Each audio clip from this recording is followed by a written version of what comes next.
Malar's kitchen பார்க்கும் உங்கள் அனைவருக்கும் என்னுடைய அன்பான வணக்கம். இன்றைக்கி நம்ம பார்க்கக்கூடியது 6 வகையான குழம்பு காய்கறி சேர்க்காமல் எப்படி செய்யலாம்னு தான் பார்க்க போகிறோம். இன்றைக்கி செய்யக்கூடிய இந்த 6 வகையான குழம்பு ரொம்ப ஈஸியாக செஞ்சிடலாம், சீக்கிரமே செஞ்சிடலாம், டேஸ்ட்டும் ரொம்ப அருமையாக இருக்கும்.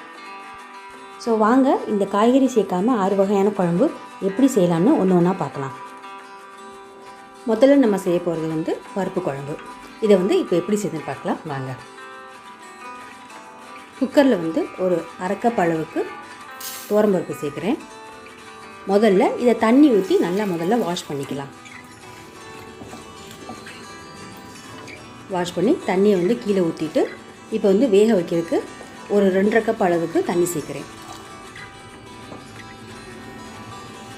சேர்த்தாச்சு. இது கூடவே ஒரு பழுத்த தக்காளியை பொடியாக கட் பண்ணி சேர்க்குறேன். 3 பல் பூண்டு, அரை டீஸ்பூன் சீரகம், அப்புறம் மஞ்சத்தூள் அரை டீஸ்பூன் சேர்த்துட்டு இது எல்லாத்தையும் நல்லா மிக்ஸ் பண்ணிவிட்டு இதை மூடி வச்சு ஒரு 4 விசில் விட்டு ஸ்டவ் ஆஃப் பண்ணிடலாம். மூடி வச்சாச்சு. இப்போ ப்ரெஷர் வர ஆரம்பிச்சிருச்சு. வெயிட்டு போட்டுடலாம். இப்போ 4 விசில் வந்தாச்சு. இப்போ ஸ்டவ் ஆஃப் பண்ணிவிட்டு மூடியை திறந்து பார்க்கலாம். பருப்பு நல்லாவே மசியாக வெந்துருச்சு. இந்த மாதிரி பருப்பு நல்லா குழைய வேகணும். அப்போ தான் பருப்பு குழம்பு ரொம்ப நல்லாயிருக்கும். அடுத்ததாக இந்த பருப்பை நம்ம தாளித்து ஊற்றிக்க போகிறோம். அதுக்கு கடாயில் ஒரு 2 டேபிள் ஸ்பூன் அளவுக்கு எண்ணெய் சேர்க்குறேன். எண்ணெய் கொஞ்சம் ஹீட்டான பின்னாடி அரை டீஸ்பூன் கடுகு சேர்க்குறேன். அப்புறம் கொஞ்சம் கருவேப்பிலை, அப்புறம் ஒரு பச்சை மிளகாவை 2ஆக கீறி சேர்க்குறேன். சேர்த்துட்டு பொடி பொடியாக கட் பண்ணியிருக்க ஒரு பெரிய வெங்காயம், அப்புறம் அரை டீஸ்பூன் பெருங்காயத்தூள் எல்லாத்தையும் சேர்த்துட்டு நல்லா வதக்கிக்கலாம். வெங்காயம் நல்லா பொன்னிறமாக வதங்கணும், அது வரைக்கும் வதக்கி விட்டுக்குவோம்.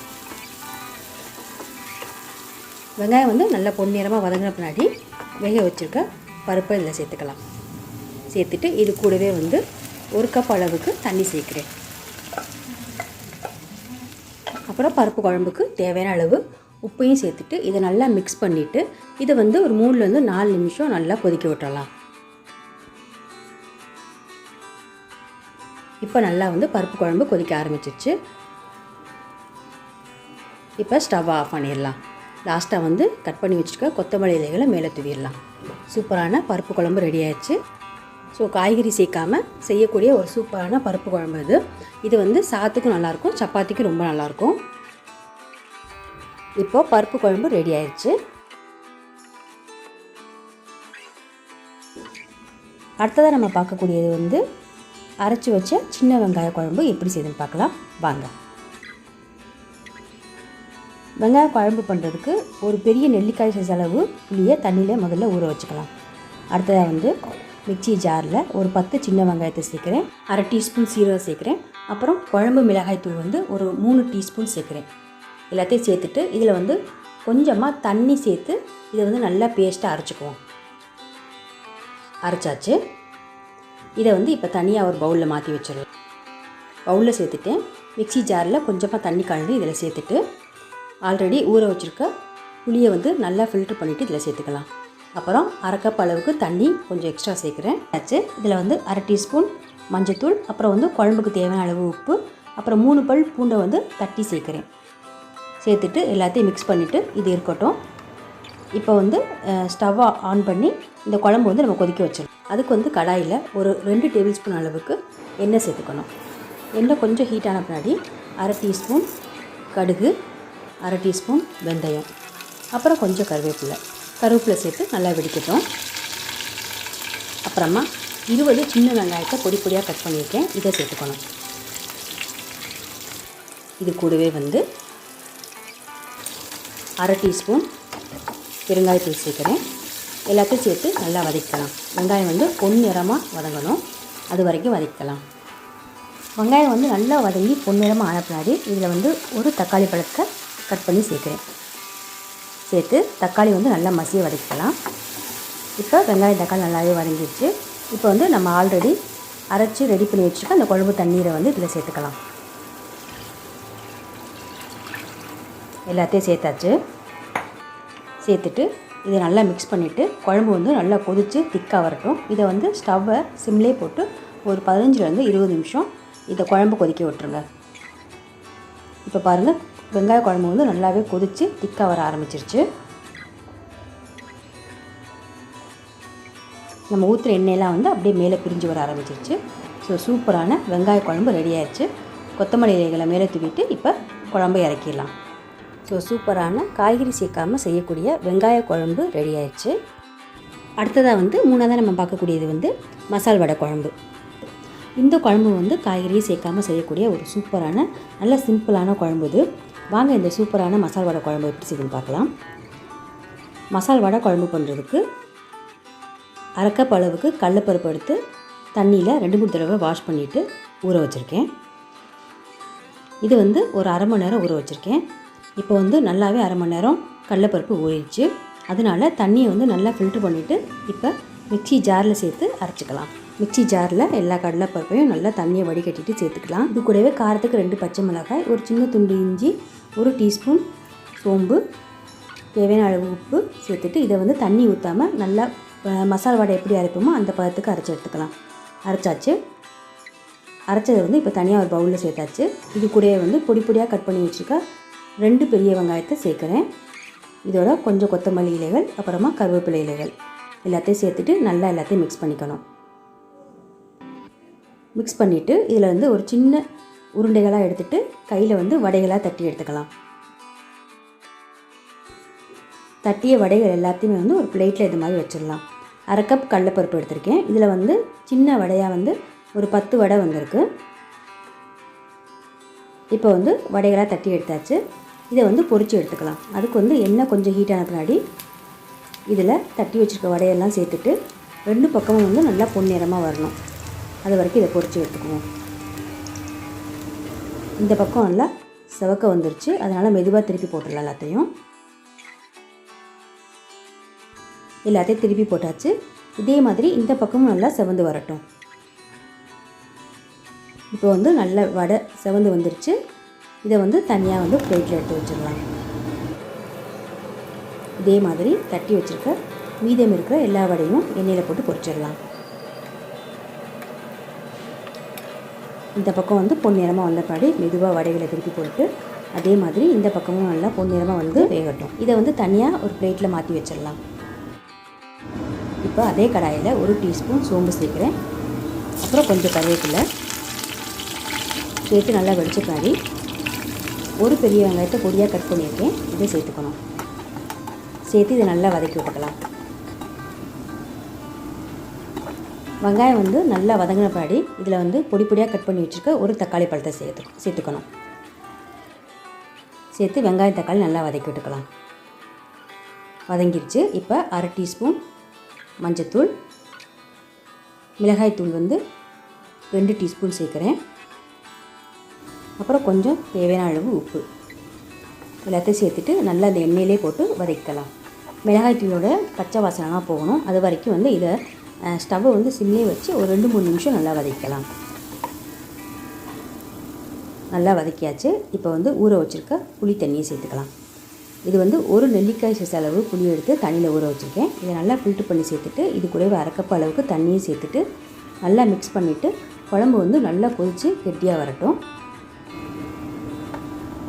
குழம்பு வந்து நல்லா கொதிக்க ஆரம்பிச்சிருச்சு. இப்போ வந்து குழம்பு கொஞ்சம் திக்காக வர ஆரம்பிச்சிருச்சு. இப்போ வந்து நம்ம பொரித்து வச்சுருக்க மசால் வடை எல்லாத்தையும் இதில் சேர்த்துக்கணும். சேர்த்துட்டு இதை வந்து ஒரு 3-4 நிமிஷம் வேக வச்சிடலாம். இப்போ வந்து குழம்பு நல்லா கொஞ்சம் திக்காக வர ஆரம்பிச்சிருச்சு. வடையெல்லாம் எதுவுமே வந்து உடையலை. இப்போ ஸ்டவ் ஆஃப் பண்ணிவிட்டு குழம்பு இறக்கிடலாங்க. சூப்பரான காய்கறி சேர்க்காமல் மசால் வடை குழம்பு ரெடி ஆயிடுச்சு. அடுத்ததாக நம்ம பார்க்கக்கூடியது வந்து தக்காளி குழம்பு. தக்காளி குழம்பு பண்ணுறதுக்கு முதல்ல வந்து மிக்ஸி ஜாரில் ஒரு தேங்காய் பேஸ்ட் அரைச்சிக்க போகிறோம்.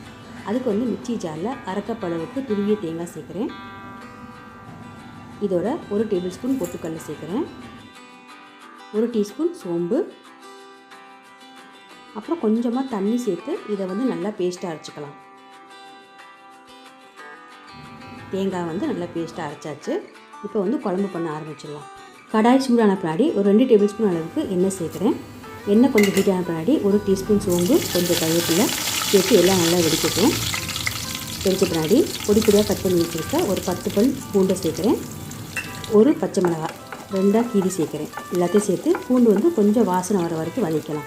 வதக்கின பின்னாடி ஒரு பெரிய வெங்காயத்தை நீல வாக்கில் கட் பண்ணியிருக்கேன், இதையும் சேர்க்குறேன். சேர்த்து வெங்காயம் வந்து பொன்னிறமாக வர்ற வரைக்கும் வதக்கணும். வெங்காயம் வந்து நல்லாவே வதங்கிடுச்சு. இப்போ கட் பண்ணி வச்சுருக்க தக்காளி பழத்தை சேர்க்குறேன். தக்காளி குழம்புக்கு வந்து தக்காளி பழம் கொஞ்சம் அதிகமாக சேர்க்கணும். அதனால் வந்து 4 தக்காளி நல்ல பழுத்த தக்காளியாக சேர்க்குறேன். நல்லா பழுத்த தக்காளியாக சேர்த்துக்கிட்டா தான் வந்து தக்காளி குழம்பு வந்து நல்லா டேஸ்ட்டாக இருக்கும். தக்காளி வந்து சீக்கிரமாகவும் நல்லா வதங்கும். இதை வந்து நல்லா மையாக வதக்கிக்கலாம். தக்காளி வந்து நல்லா மசியாக வதங்கிடுச்சு. இதில் 1/2 டீஸ்பூன் மஞ்சள்தூள் சேர்க்குறேன், 2 டீஸ்பூன் மிளகாய்த்தூள், அப்புறம் 1 டீஸ்பூன் மல்லிப்பொடி, தக்காளி குழம்புக்கு தேவையான அளவு உப்பு எல்லாத்தையும் சேர்த்துட்டு நல்லா வந்து இந்த எண்ணெயிலே மிளகாய்த்தூள் மல்லித்தூளுடைய பச்சை வாசனைலாம் போகிற வரைக்கும் ஒரு 2-3 நிமிஷம் வதக்கிக்கலாம். வதக்கின பின்னாடி அரைச்சி வச்சுருக்க தேங்காய் பேஸ்ட்டை இதில் சேர்த்துக்கணும். சேர்த்துட்டு இது கூடவே மிக்ஸி ஜாரில் கொஞ்சமாக தண்ணி கலந்து சேர்க்குறேன். அப்புறம் குழம்புக்கு தேவையான அளவுக்கு ஒரு 2 கப் அளவுக்கு தண்ணி கலந்து இதில் சேர்க்குறேன். சேர்த்துட்டு எல்லாத்தையும் நல்லா மிக்ஸ் பண்ணிவிட்டு குழம்பு வந்து நல்லா கொதித்து திக்காக வரட்டும். இது வந்து மிதமான தீயிலே ஒரு 15 நிமிஷம் குழம்பு வந்து நல்லா கொதிக்க விட்டுருங்க. இப்போ வந்து குழம்பு நல்லா கொதிக்க ஆரம்பிச்சிருச்சு. இப்போ தக்காளி குழம்பு நல்லா கொதித்து திக்காக வர ஆரம்பிச்சிருச்சு. சூப்பரான தக்காளி குழம்பு ரெடி ஆயிடுச்சு. அடுத்ததாக நம்ம பார்க்கக்கூடியது வந்து பூண்டு குழம்பு எப்படி செய்யுன்னு பார்க்கலாம். பூண்டு குழம்பு பண்ணுறதுக்கு முதல்ல கடாயில் ஒரு 4 டேபிள் ஸ்பூன் அளவுக்கு எண்ணெய் ஊற்றி சூடு பண்ணிக்கலாம். எண்ணெய் ஹீட் ஆன பின்னாடி 1 டீஸ்பூன் வெந்தயம் சேர்த்து கொஞ்சம் பொரியட்டும். பொரிச்ச பின்னாடி கொஞ்சம் கருவேப்பிலை இலைகளை சேர்த்துட்டு கருவேப்பிலை கொஞ்சம் பொரிஞ்ச பின்னாடி இதில் வந்து உரிச்சு வச்சுருக்க பூண்டு பல் சேர்த்துக்கணும். பூண்டு பல் வந்து ஒரு 20 பூண்டு பல் சேர்க்குறேன். சேர்த்து நல்லா அந்த எண்ணெயில் ஒரு 2 நிமிஷம் இந்த பூண்டோடைய வாசனை வர வரைக்கும் வதக்கி விட்டுக்கலாம். வதக்கிற பின்னாடி இதில் 1/2 டீஸ்பூன் மஞ்சள்தூள், மிளகாய்த்தூள் வந்து ஒரு 2 டீஸ்பூன் சேர்க்குறேன். அப்புறம் மல்லிப்பொடி வந்து 3 டீஸ்பூன் சேர்த்துட்டு இதை வந்து நல்லா எண்ணெயிலே வதக்கி விட்டுக்கலாம். இந்த பொடியோட பச்சை வாசனைலாம் போகிற வரைக்கும் நல்லா வதக்கலாம். பொடியோட பச்சை வாசனைலாம் போன பின்னாடி ஒரு சின்ன லெமன் சைஸ் அளவு புளியை தண்ணியில் ஊற வச்சு நல்லா ஃபில்ட்ரு பண்ணி இதில் சேர்க்குறேன். சேர்த்துட்டு இது கூட வந்து 1 கப் அளவுக்கு தண்ணி சேர்த்துட்டு குழம்புக்கு தேவையான உப்பையும் சேர்த்துட்டு நல்லா மிக்ஸ் பண்ணிவிட்டு இதை வந்து குழம்பு வந்து நல்லா கொதித்து திக்காக வரட்டும். அது வரைக்கும் குழம்பு வந்து மிதமான தீயிலே ஒரு 15 நிமிஷம் கொதிக்க வச்சிடலாம். இப்போ வந்து குழம்பு வந்து நல்லா கொதித்து திக்காக வந்துருச்சு. ஊற்றின எண்ணெயெலாம் வந்து இப்படி மேலே பிரிஞ்சு வர ஆரம்பிச்சிருச்சு. இந்த ஸ்டேஜில் ஸ்டவ் ஆஃப் பண்ணிவிட்டு குழம்பு இறக்கிடலாம். சூப்பரான பூண்டு குழம்பு நல்லா ரெடி ஆயிடுச்சு. இதுவும் காய்கறி சேர்க்காமல் செய்யக்கூடிய ஒரு சூப்பரான சிம்பிளான குழம்பு இது. நெக்ஸ்ட் வந்து தக்காளி சாம்பார் வந்து எப்படி செய்யுதுன்னு பார்க்கலாம். இந்த தக்காளி சாம்பார் வந்து சாதத்துக்கு மட்டும் கிடையாது, இட்லி, தோசை, பொங்கல் எல்லாத்துக்குமே வந்து ரொம்ப சூப்பராக இருக்கும். தக்காளி சாம்பார் பண்ணுறதுக்கு பவுலில் வந்து ஒரு 3 பெரிய தக்காளி சேர்த்துருக்கேன். இதை வந்து கொஞ்சம் தண்ணி ஊற்றி நல்லா அந்த மாதிரி பிசைஞ்சு வச்சுக்கலாம். எல்லாத்தையும் நல்லா பிசைஞ்சாச்சு. நல்லா பழுத்த தக்காளி எடுத்துக்கோங்க, அப்போ தான் வந்து தக்காளி சாம்பாருக்கு நல்லாயிருக்கும். அதுக்கப்புறமா வந்து குக்கரில் 1/4 கப் துவரம்பருப்பு சேர்க்குறேன். அப்புறம் 1/4 கப் பாசிப்பருப்பு சேர்க்குறேன். ரெண்டையும் வந்து தண்ணி ஊற்றி ஒரு 2-3 தடவை நல்லா வாஷ் பண்ணிடலாம். வாஷ் பண்ண பின்னாடி இதில் வந்து 1/2 டீஸ்பூன் மஞ்சள்தூள் சேர்க்குறேன், 3 பல் பூண்டு, பெருங்காயத்தூள் வந்து 1/2 டீஸ்பூன் சேர்த்துட்டு 2.5 கப் அளவுக்கு பருப்பை வேக வைக்கிறதுக்கு தண்ணி சேர்க்குறேன். இப்போ இதை மூடி வச்சுட்டு ப்ரெஷர் வந்த பின்னாடி வெயிட்டை போட்டுடலாம். இது வந்து 4 விசில் விட்டு நம்ம ஸ்டவ் ஆஃப் பண்ணிடலாம். 4 விசில் வந்தாச்சு. நல்லா ப்ரெஷர் போன பின்னாடி மூடியை திறந்து பார்ப்போம். பருப்பு வந்து நல்லா இந்த மாதிரி குழைய வேகணும். நல்லா வெந்துருச்சு. இப்போ கடாயில் ஒரு 2 டேபிள் ஸ்பூன் அளவுக்கு எண்ணெய் சேர்க்குறேன். எண்ணெய் கொஞ்சம் ஹீட் ஆன பின்னாடி இதில் வந்து 1 டீஸ்பூன் கடுகுளுந்து பருப்பு, 1 டீஸ்பூன் சீரகம் சேர்த்து நல்லா வெடிக்கட்டும். வெடித்த பின்னாடி இதில் வந்து கொஞ்சம் கருவேப்பிலை சேர்க்குறேன். அப்புறம் ஒரு பெரிய வெங்காயத்தை நீல வாக்கில் கட் பண்ணியிருக்கேன். இதையும் சேர்த்துட்டு வெங்காயம் வந்து நல்லா பொன்னிறமாக வர வரைக்கும் வதக்கி விட்டுக்கணும். வெங்காயம் வந்து நல்லாவே வதங்கிடுச்சு. இப்போ வந்து 3 பச்சை மிளகாய் சேர்க்குறேன். சேர்த்துட்டு பச்சை மிளகாய் சேர்த்து 1 நிமிஷம் வதக்கி விட்டுக்கணும். வதக்கியாச்சு. இப்போ வந்து ரெடி பண்ணி வச்சுருக்க தக்காளி பேஸ்ட்டை இதில் சேர்த்துக்கணும். தக்காளி சேர்த்து தக்காளி வந்து நல்லா வதங்கணும், அது வரைக்கும் வதக்கி விட்டுக்குவோம். இப்போ பார்த்திங்கன்னா தெரியும், தக்காளி வந்து நல்லாவே வதங்கிடுச்சு. இப்போ ஒரு தடவை நல்லா மிக்ஸ் பண்ணிவிட்டு வேக வச்சுருக்க பருப்பை இதில் சேர்த்துக்க போகிறோம். எல்லா பருப்பையும் சேர்த்துட்டு குக்கரில் தண்ணி கலந்து இதில் சேர்த்துக்கணும். நான் வந்து 2.5 கப் அளவுக்கு தண்ணி சேர்த்துருக்கேன். சேர்த்தாச்சு. இதில் வந்து சாம்பார் பொடி 1 டேபிள் ஸ்பூன் சேர்க்குறேன். அப்புறம் வந்து தக்காளி சாம்பாருக்கு தேவையான அளவு உப்பு சேர்த்துட்டு இதை வந்து நல்லா மிக்ஸ் பண்ணி விட்டுறலாம்.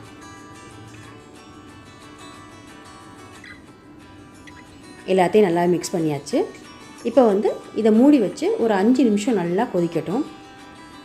மூடி வச்சிடலாம். 5 நிமிஷம் ஆயிடுச்சு. இப்போ மூடியை திறந்து பார்ப்போம்.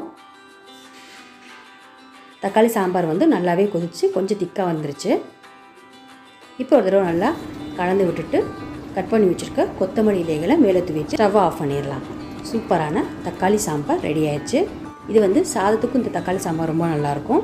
அப்புறம் இட்லி, தோசை, பொங்கல் எல்லாத்துக்குமே வந்து ரொம்ப சூப்பராக இருக்கும். காய்கறி சேர்க்காமல் சூப்பரான தக்காளி சாம்பார் ரெடி ஆயிடுச்சு. நீங்களும் இதை வந்து வீட்டில் செஞ்சு பாருங்கள். எப்படி இருந்துச்சுன்னு மறந்துடாமல் கமெண்ட்ஸை சொல்லுங்கள். இன்றைக்கி வந்து காய்கறி சேர்க்காமல் செஞ்ச 6 வகையான குழம்பும் ரொம்ப டேஸ்ட்டாக இருக்கும். அதே சமயம் செய்யக்கூடிய நேரமும் வந்து ரொம்ப கம்மி தான். ரொம்ப ஈஸியாகவும் செஞ்சிடலாம். இந்த வீடியோ உங்களுக்கு பிடிச்சிருந்துச்சுன்னா வீடியோக்குள்ளே லைக் பண்ணுங்கள், ஷேர் பண்ணுங்கள். அப்புறம் இது வரைக்கும் நீங்கள் மலர்ஸ் கிச்சனுக்கு சப்ஸ்கிரைப் பண்ணலன்னா மறந்துடாமல் சப்ஸ்கிரைப் பண்ணிடுங்க. கூடவே பக்கத்தில் இருக்க பெல் பட்டனை ப்ரெஸ் பண்ணிடுங்க. அப்போ தான் வந்து நான் போடக்கூடிய வீடியோஸ் எல்லாமே நீங்கள் உடனுக்குடன் பார்க்கலாம். மீண்டும் பார்க்கலாம். நன்றி, வணக்கம்.